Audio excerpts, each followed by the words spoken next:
if you don't have anything nice to say. Jimmy Kimmel has an awesome segment, though, doesn't he? Celebrity tweets. Do you guys know that one? Celebrity mean tweets. Celebrities get up on his stage and read mean tweets that have been said about them.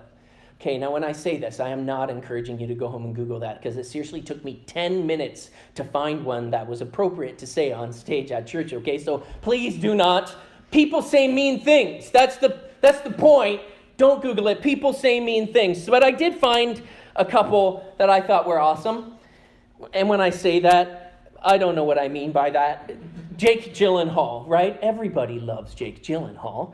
Jake Gyllenhaal gets on stage and he's got his cell phone and he's reading this tweet. It says, Jake Gyllenhaal has the most punchable face of all time. I'd like nothing more than to sock him in his ugly, soft, starry-eyed pug face.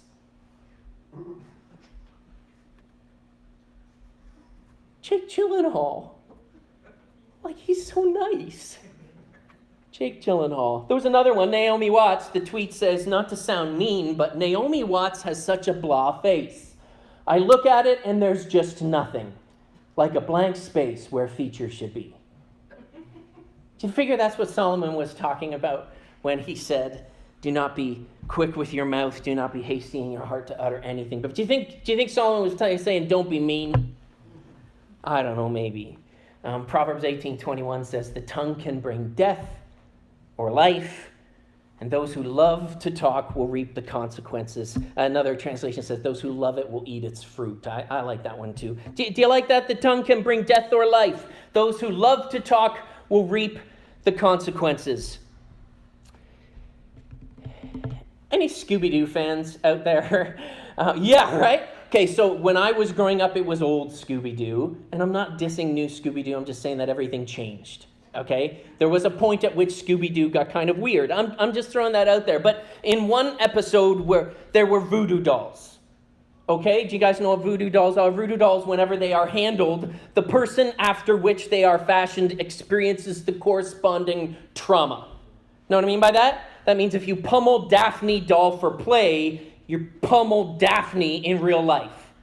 That's a voodoo doll. You tighten the pressure on Velma in the doll, and Velma gets a headache in real life. You take a dart and stab the doll in the back, and you've just stabbed the person in the back. Now, I don't believe in voodoo dolls.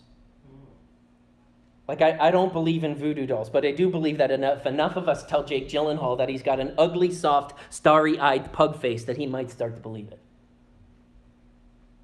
He might. Or if enough of us tell Jake Gyllenhaal that he's got an ugly, soft, starry-eyed pug face, when he's walking down the street someday with his kids might start to fear that someday someone is going to sock their daddy in the face as they're walking down the street, and they might actually start to be afraid to walk down the street.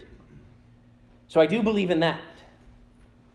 I believe that words have the power of life and death. Words have the power of life and death. Sticks and stones may break your bones, but words will tear your heart out. I believe in that. So this